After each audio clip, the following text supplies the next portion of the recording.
I mean, speaking of that, 25% tariffs on Canada and Mexico go into effect today. And apparently he's upped the ante on China to 20% tariffs on China. And also. China has retaliated, right? And China's retaliating. And Mexico and Canada will also retaliate. Yep, they will. Apparently, this is also going to go into effect on Europe at some point, where when Starmer was here, they were like, hey, were you able to convince Trump not to put in tariffs? And Trump was like, nope. No, he was not. These tariffs are going into effect. What the hell? Give me a take on that. I mean, like, what do you think Trump's motivation is with this? I mean, I know what he's trying to do. Meaning what he wants is to reshape the global order in regards to trade, where companies come back to the U.S., where they say, okay, fair enough. We can't make a buck if we stay here, so we're just going to move our business to the U.S. And Bloomberg pointed out some companies are doing that. Well, I mean, I have long been an opponent of free trade agreements like NAFTA, WTO, GATT. I'm from, a part of the country that was absolutely devastated by that. I'm from Dayton, Ohio, total classic Rust Belt city. And I've long believed that if you want access to, the massive consumer market that the United States is, you should not have the right to hire workers overseas and then ship your cheaply made crap over to us and get top dollar from us. No. I mean, so I think that's what Trump has in mind. I mean, it hurts my brain because I agree with him on so many things. I mean, I'll tell you that people are like, well, don't you have anything bad to say about him? Yeah, I don't like these tax cuts for the rich. I don't like, he should leave Social Security and Medicare and Medicaid the fuck alone. Doge is like out of control. Yes. The EPA should not be gutted. They should be expanded. But he's splitting the opposition on global affairs versus domestic. It's weird. That's right. Yeah, well, that's the thing is it must have really hurt people's brains in the 20s and 30s when the two parties realigned dramatically. That's what we're seeing now, particularly on domestic matters. On foreign domestic affairs. International, on international stuff, it's like the Democratic and Republican parties have swapped. I mean, it's not like, I wouldn't say Trump is really a pacifist, but he's definitely, did you ever see that movie Dreamscape from 1980? Yes. So it's kind of a cool, weird old movie. And the president of the United States has these dreams and he's terrified of World War III and of bringing about World War III. He's haunted by that. And I keep thinking of that movie when I think of Donald Trump talking about you're flirting with World War III. I don't think any other president since the atomic bomb was invented has been haunted by that idea. Like, oh my God, we could, they worry about it, but they don't worry about it the way Donald Trump worries about it. Donald Trump is actually scared of World War III and nuclear weapons. And he's right to be. Yeah. And it's like, and he's willing to say so in public. I love that. I think I also love, he's not wrong. I mean, basically when he talked about you don't hold the cards. I want to answer your question really directly. I think what Trump is on about here is basically saying, like, the post-war order, a lot of it has involved the United States writing some big checks, right? And it started out logically, like with the Marshall Plan, like, we're going to rebuild Europe, but we're going to use our contractors, and we're going to open European markets to purchase American-made goods, and our people are going to go over there and with the strong dollar and vacation, and they're going to go to Paris and Rome, and it's going to be great, and it'll be cheap. And that post-war consensus continued after the devastating defeat in the Vietnam War, and we started having energy shocks in the 70s. And a growing disparity between rich and poor, which has stagnated economic growth in many respects in the United States. And yet we continued to pay, I'll get the check, another round on me for the whole world. Yeah. And it's kind of like, well, but listen, who's doing anything for us? Right. And I think that's kind of like that economic nationalism. Trump is basically the guy who, it's kind of like, let me just stop this game of musical chairs and say, let's just look at where we are here. Yeah. We're still very rich and powerful militarily, economically, culturally. And I want to leverage that power to, have the best seat at the table, to ride in first class. And why should we be like, meanwhile, these Europeans are like eating out on our dime, and, they're not paying a fair share of their defense and blah, blah, blah, blah. So he's like, fuck those people. And then those people are like, yeah, oh, Donald, we will not listen to you. So then he's like, okay, you won't listen to me. Fuck you. I'll make you listen. I will make you listen. I mean, and so he's like, that's what the tariffs are about. The tariffs are like, wake up, pay attention. We were serious. I wasn't bullshitting. That's what this is. Yeah. And it's, God, I love so much of that. Because your point of view is effectively like, look, we could be in a war, and these liberals don't seem to accept the reality of that. No. And not accepting the reality. I want to be friends with Russia. I've been saying that for years, way before I ever heard of Donald Trump running for political office. Yeah, it's like, why are we doing this? That's the way I keep looking at this. Why are we at odds with all of these countries like that? Yeah, we were friends with them. We were allies until Truman fucked it up. And why? And just so the audience will know what you're referring to when Donald Trump is pointing out the nuclear war thing. And he's right. Because when you have somebody like Joe Biden or Kamala Harris in, I'll give you an example. When I was at the network and there was this question about whether or not Russia was going to go in, nobody believed it at the network. Like nobody, no American believed that Russia was going to go in. I didn't. And did you? I did not believe it. Yeah, I didn't believe it either. I thought it was American propaganda. I did too. And we had to eat so much crow that day when it came on air. Oops. And the thing was, I had to ask myself, well, why didn't we believe that they were going to go in? And I had to make a Star Trek reference, Deep Space Nine, Cisco, where he has a conversation with the Federation. And the Federation is like, hey, everything's great. What's your issue? Why are you freaking out? Why are you being this animated? Just calm down. Just chill out. And when they leave, Cisco flips out and he's like, they don't understand. They don't understand. They're living in paradise. They're living in paradise. People are not living in paradise out here. People are struggling. They're trying to make ends meet. They're fighting. They're scraping. They live in paradise, so they don't quite get it. I think it's that. We live in the U.S. There are no enemy at our gates. There's nobody trying to knock down our borders. There's nothing like that. Europe is in a similar space, regardless of all of the yelling and everything else. The reality of it is, in their minds, they're not living in that world where there is something pressing on their borders where a choice needs to be made. Do we get involved to stop it or not? Meaning a country that has been invaded, where they lost 28 million people in that second invasion, tens of millions in the first invasion, the Napoleonic Wars. This is a country that has been under constant military pressure, and they are not fucking around.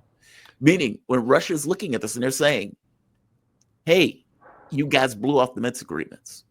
Hey, we need to come to some kind of agreements. Here's my idea for security architecture. And they say, you don't get a security architecture. You don't get security guarantees. You don't get to dictate to us what you need in regards to security arrangements.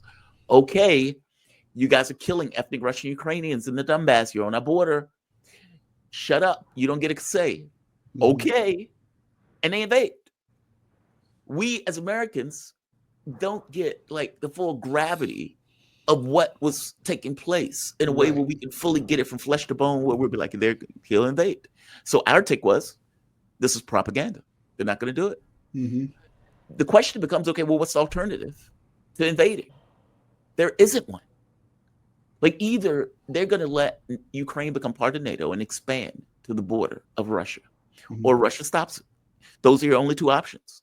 They are not stopping. They are brain dead and taking on this notion of NATO expansion almost as an act of God or act of faith, like it's cosmic. Russia either allows a hostile military actor on the border, or they don't. Right. For whatever reason, we don't get that. Like, that doesn't entirely sink into us until it did. Because we're completely, as a political culture, incapable of looking at things from another point of view. Yes. I don't know why that is. With the gravity it just is. Yeah.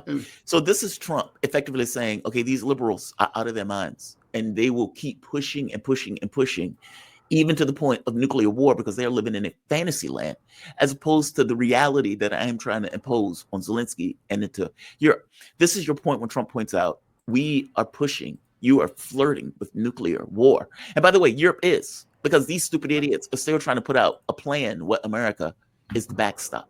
Talking about the kind of diplomacy that's going to end the destruction of your country. Yes, but if you are Mr. not President, strong, Mr. President, with respect, I think it's disrespectful for you to come to the Oval Office and try to litigate this in front of the American media. Right now, you guys are going around and forcing conscripts to the front lines because you have manpower problems. You should be thanking the president for trying to bring an end to this conflict. Have you ever been to Ukraine that you say what problems we have?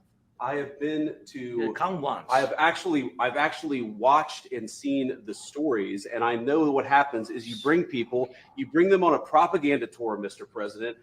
Do you disagree that you've had problems bringing people into your military? We have problems. And do you think that it's respectful to come to the Oval Office of the United States of America and attack the administration that is trying to prevent the destruction of your country? A lot of questions. Let's start from the beginning. Sure. First of all, during the war, everybody has problems. Even you, but you have nice ocean. You don't feel now, but you will feel it in the future. God bless. You don't know that. God bless. You don't God know bless. that. You will not have a war. Don't tell us what we're going to feel. We're trying to solve a problem. Don't tell us what we're going to feel. I'm not telling. Because you're in no position to dictate that. That's Remember exactly this. what I'm not You're in dictating. no position to dictate what we're going to feel. We're going to feel very You will good. feel influence. We're going to feel very I'm good and telling very you, strong. You will feel influence. You're right now not in a very good position. You've allowed From the yourself very- to be in a from very the very bad position, beginning and he of the happens war. to be right about From it. the very beginning of the war. You're not Mr. in a Brown, good position. I You don't was have in- the cards right now. With us, you start I'm having not playing cards. But cards. right now, you I'm don't. very You're playing serious, cards. Mr. President. You're I'm playing very cards. serious. You're gambling I'm with the president lives of anymore. millions of people. You think- You're gambling with World War What else- III. what you You're speaking about? gambling with What are you World speaking War about? III. And We- what you're doing is very disrespectful to the country, this country. I'm It's with back all to respect to you. your Far country. more than a lot of people said very they respect. should have. Have you said thank you once? A lot Entire of meeting? times. No. In this That's my president. That's my president. That's my president. That's what, when I watched that, that's what I thought. That's my president. Good job. Do that to Netanyahu, please. Oh, That's what I yeah. wanted, right? But Yeah.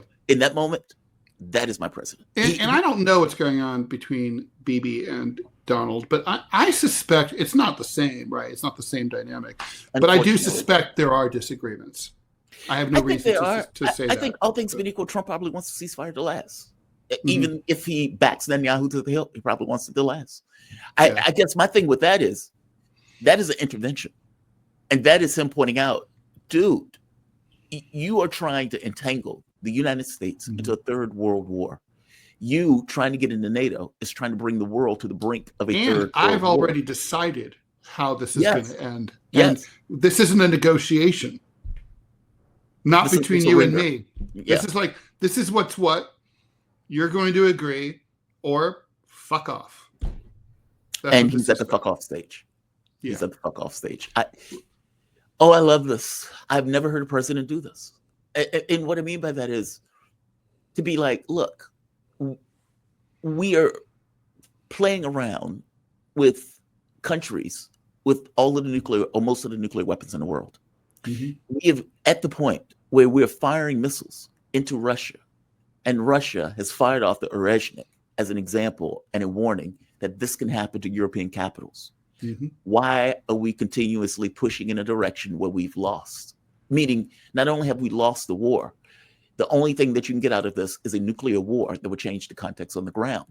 We need to acknowledge that and move forward. And Europe is like, we don't want to acknowledge that. Zelensky is sitting here, I don't want to acknowledge that. So Donald Trump said, okay, fair enough.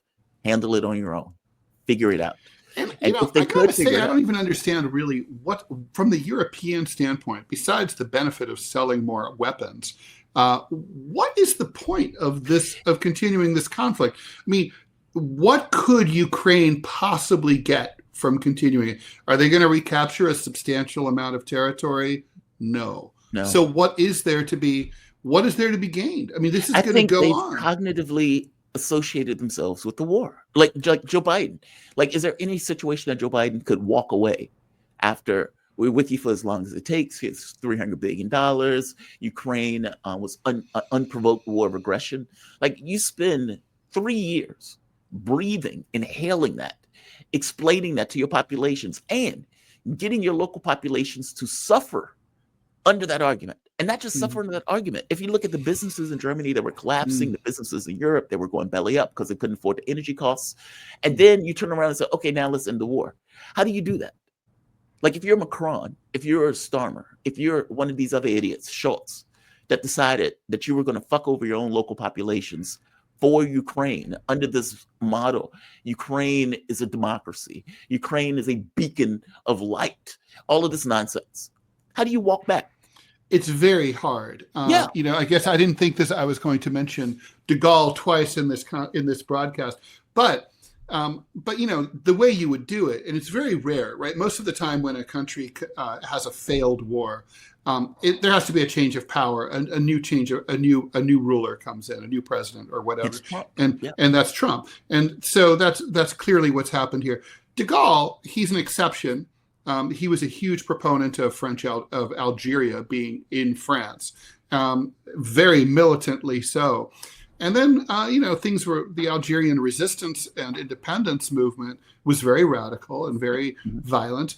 And at some point, he went to visit Algeria, and he came back completely chastened by what he saw. No propaganda tour. He was like, "Oh, they don't want us there."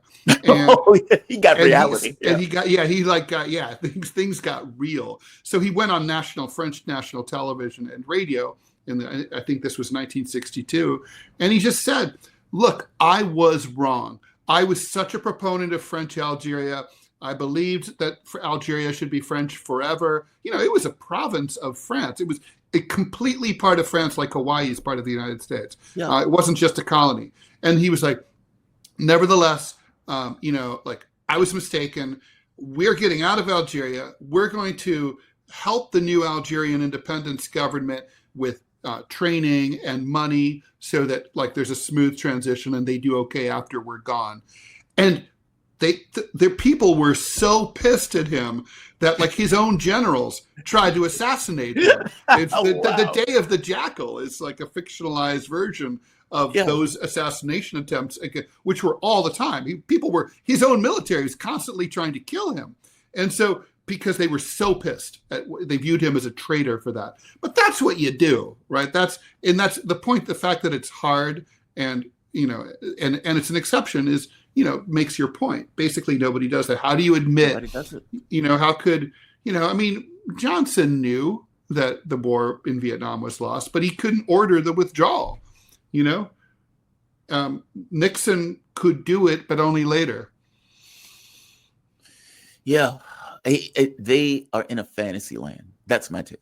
They are just, and they don't want to admit that, and they don't want to admit it, and so they keep pushing Trump over and over. And then they have this mineral deal that's not a mineral deal. Also, they want to keep fucking with the Russians. It's not about Ukraine winning.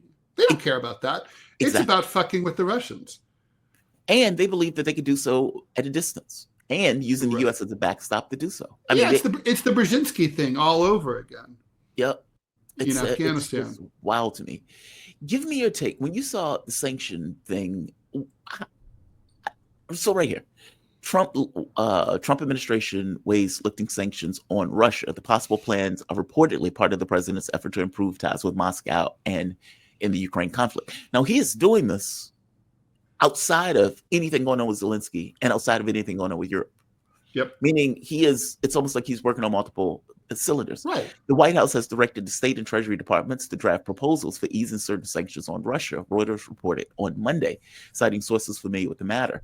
The tentative plans would align U.S. President Donald Trump's efforts to improve diplomatic and economic relations with Moscow and facilitate an end to the conflict in Ukraine.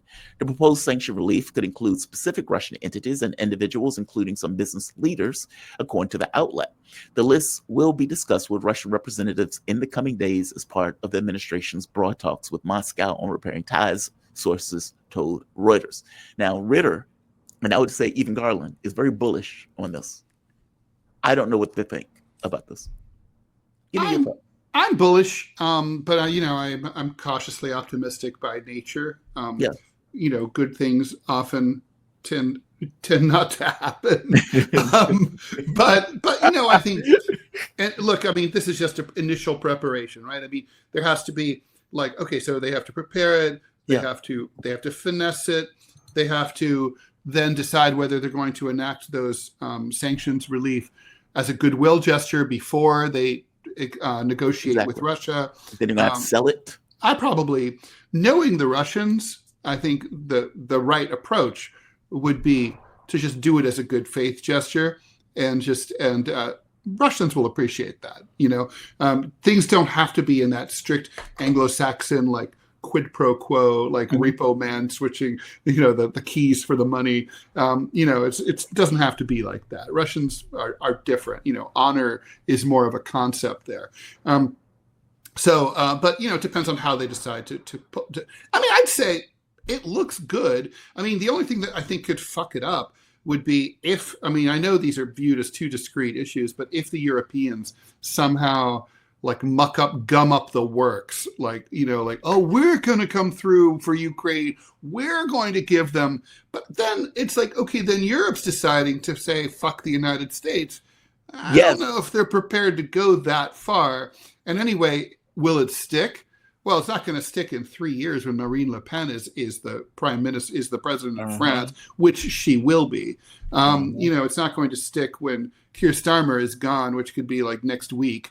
And by the way, Marine Le Pen just gave a speech and pointing out saying Ukraine cannot be part of NATO. This is outrageous. You're going to get us into a war. Right, and she literally just gave that speech. And she's right. Obviously, that's just sanity. And so all of those clowns in Western Europe, they're going to have to get real, and you can't can't worry about like the Poles who are crazy. So I don't know. I think it looks good. I'd say, it's 80%. Those sanctions are going to go away. I think they're going to go away, and I think they're going to go away not because Trump loves Russia. I think Trump realizes that the American dollar is under threat if we keep going this way. Yeah. And what I mean by that is, like, at the point where they decided we're going to take Russia off the SWIFT system, we're going to steal $300 billion. We're going to sanction everything to hell and high heaven. And freedom is another word for nothing left to lose, right? Yeah. And that's what happened what Biden did to the Russians. They had nothing to lose. They no longer had any economic interests vested in the West. And they're like, all right, so we turn east. We've got a big country. We've got, we'll open up ties with China and India. And they did. And we need to get rid of the dollar. And right. Yeah, because that dollar's been a pain in our ass. Yeah, Putin. I remember Putin made the speech. He says the United States spent $10 trillion on a war, and they just made it out of thin air. Yeah. And that is unheard of. Like, because from his take, if you can do that, where you can materialize money, then you can build up a military as big as you want. Mm-hmm. You can use that money for economic leverage as much as you want, because you're just making it out of thin air. Yeah, like, so this is about saving the Bretton Woods system. Yeah, that's what this is about. And and Trump's smart enough to see that. Obviously, look, we're in an age of globalization, right? Well, you want as many friends as you can possibly get, and the best friends are the big friends. And Russia's a big friend. Yeah. On that Monopoly board, it's maybe not Boardwalk, but it might be Park Place. It's not Mediterranean. And Ukraine is more like, Mediterranean Avenue. Yeah. It's like, who cares, right? Like, whatever. Yeah. Like, we can do without Ukraine. Right. At all. Like, what if Russia takes all of Ukraine? So man, they used to have it. Our properties can be biting, though, man. I used to buy that shit up in a heartbeat because it bites. Like, if you keep hitting it over and over. Yeah. Yes. No, you're totally right. You're talking about a country that is what, number 5 now, or 4 or 5. They surpassed Germany and Japan as in regards to leading economies, and this is after massive sanctions from Europe and the United States. Yeah. And like anybody who's been to Russia, like, which I have, like 2 years ago. See, I've never been. I'm so jealous of you all. 2 years ago. And like, I'm paying for everything with cash, right? The only effect of the sanctions is that like Starbucks is closed. Yeah. Okay? But next door, there's like an equivalent, like robots. Russian, beautiful Russian cafe, nicer, better than Starbucks, better coffee. And it's business is going gangbusters, right? With candelabras. So it's like totally like it's like that. Yeah, it's absurd. Tara Reid is current. I'm on her social media, and she's in Russia now, and she's like, "Oh yeah, there's no economic effect," and she's right. I believe her. Russia's doing fine, and the thing is, Putin and the Russian government, they knew that this kind of thing could happen years ago. And they started to sanctions proof the Russian economy back in the 20 years ago. So they're prepared. I mean, Americans are idiots, really, truly. I would love to be. I really, truly hope. I mean, look, the key here is really step one, normalize relations with Russia, right? Step one, bring up some economic ties, but we should have some cultural exchanges. I mean, if more Americans went to Russia and more Russians came here, we got to know each other, all this Cold War bullshit would go away. I'm curious, what is your hook into Russia on this? I think I know mine. I think mine was chess. Like when I was growing up playing chess, the stuff that I studied was from Russians. Like if you're from the Soviet era, where you're thinking of like Alkaline, Tao, Botnovic, like all of these, like the Petrosian, these masters of the game. And, there was a movie on Queen's Gambit. Yes. On HBO. Oh, it is so good. She is so attractive. And she was so good. The person who she's representing is not American, though. It's a Georgian woman. And it's like, as you listen to that, and she went to the Soviet Union, and you had the US effectively feeding her propaganda that she did not care about. And she was there. And it was this kind of interesting dynamic of her being a part of this culture, accepting it for what it is, and yet not necessarily attending to this kind of geopolitical stuff that's taking place around her. And the thing with chess, the geopolitical part of it was always built into it. I mean, Alkaline doing propaganda for the Germans. Some people on a bus get picked up because they have chess notation and the cop thinks that they're spies. Russia using it as their way of saying this is how much smarter we are than the rest of the world because they just dominated the chess scene. It is fascinating. But that was my hook into it. If I look back into it and I think to myself, okay, why am I open in this way? Why do I not feed into the propaganda that typically comes out of my country? Or why do I not feel like the 80% that distrusts Russia as a just basis of operation? I think it's that, at least for me, at least I think it was. What do you think your hook was into this? For me, it was, so I was born in 1963. So when the Soviet Union collapsed, I was almost 30 years old. And so for me, I grew up in the Cold War, duck and cover, the whole 9 yards. And first of all, I got very interested in communism and Marxism as a teenager. And so obviously the Soviet Union was the dominant, the Comintern, everything, they were the vanguard of the global international communist movement. So, and that leads you into Russian culture inevitably, because it was, Russia was the dominant republic of the former USSR. And then, I started, the more I was, anything that you're told repeatedly, so think about my point of view. I'm 5 years old, learning how to read in 1968, Tet Offensive, the assassinations, race riots in the cities, all that stuff. So then Watergate when I'm 10, and basically the U.S. government's been completely discredited as a bunch of lying sacks of shit who lied us into Vietnam, overthrew violent overthrow of democratically elected governments around the world, the CIA, all that stuff. It was all coming out. So, so when these assholes are basically talking shit about the Soviet Union, it naturally makes me think, could it be that maybe they're lying about this as well? And so then I started investigating, and everything I learned my father was really interesting. He was a right winger. He was a creature of the Cold War. He was high ranking U.S. Air Force guy. And he was as far right wing Republican as you could possibly get. And when he told me, he's like, it's all a lie about we have to spend a lot of money on the military to catch up with them.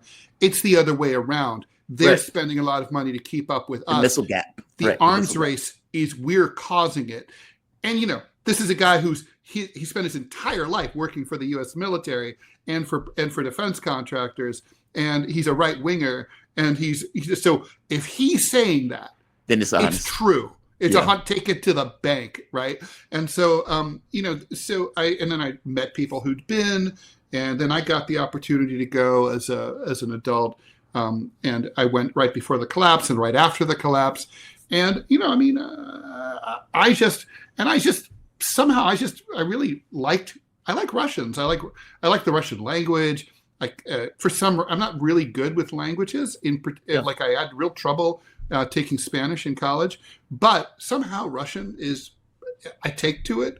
So I don't know. It's like, it's just sort of like, it's not something I planned or anything. Yeah. But my mom It's also happened. learned Russian, and she talked a lot about. She was a polyglot. She taught herself Russian out of like this ridiculous book called Russian Made Simple, and she could talk to Russian people. She talked like 7 languages. She was ridiculous. Are you serious? So yeah, she could speak fluent German, Spanish, Russian, even German, which is a bitch to learn. So Yeah. anyway, so That's a harsh sounding language. Yeah, it's funny. It sure is. She Russian's amazing because it's got all the roughness of German, but all the softness of like French of a romance. Like it can do both. Yeah, it's funny when you ask people what's the harshest language, it comes back German. But I think it's because of Hitler. Because when they think of German, they think of Hitler like losing his mind. Right? Well, Cantonese is not exactly a very pleasant sounding language either. Yeah, I wasn't a fan of Vietnamese. I gotta be honest, I wasn't a fan. Like when I was there, I wasn't a fan of the language. I'm not gonna do that. I was about to do whatever. I was like, it sounds like this. It sounds like that to me, right? It doesn't sound like Chinese that to people say that Cantonese sounds like chickens talking. Yeah. Okay, we're being pretty brutal as Americans, right? Yeah. But it's just the way it sounds to us. It's not like for example, I love German language from women in Austria because they speak German also, but it sounds different when women say it. I don't know how to explain it. Annalita Baerbock is the exception. She's a lunatic. But my ex, I love the way she talks. I'm a sucker for it. Ted, I'm going to let you go because we are coming to the end of the show. I mean, the end of the hour. Man, I always appreciate these conversations. I always learn so much from you. You're such a learned man. Like your understanding and knowledge of history always blows me away. I always fascinated by it, and I always appreciate it. Thank you, Jamal. Appreciate it. I love coming on anytime. Oh man, thank you. You're fun to talk to. Safe. Have a good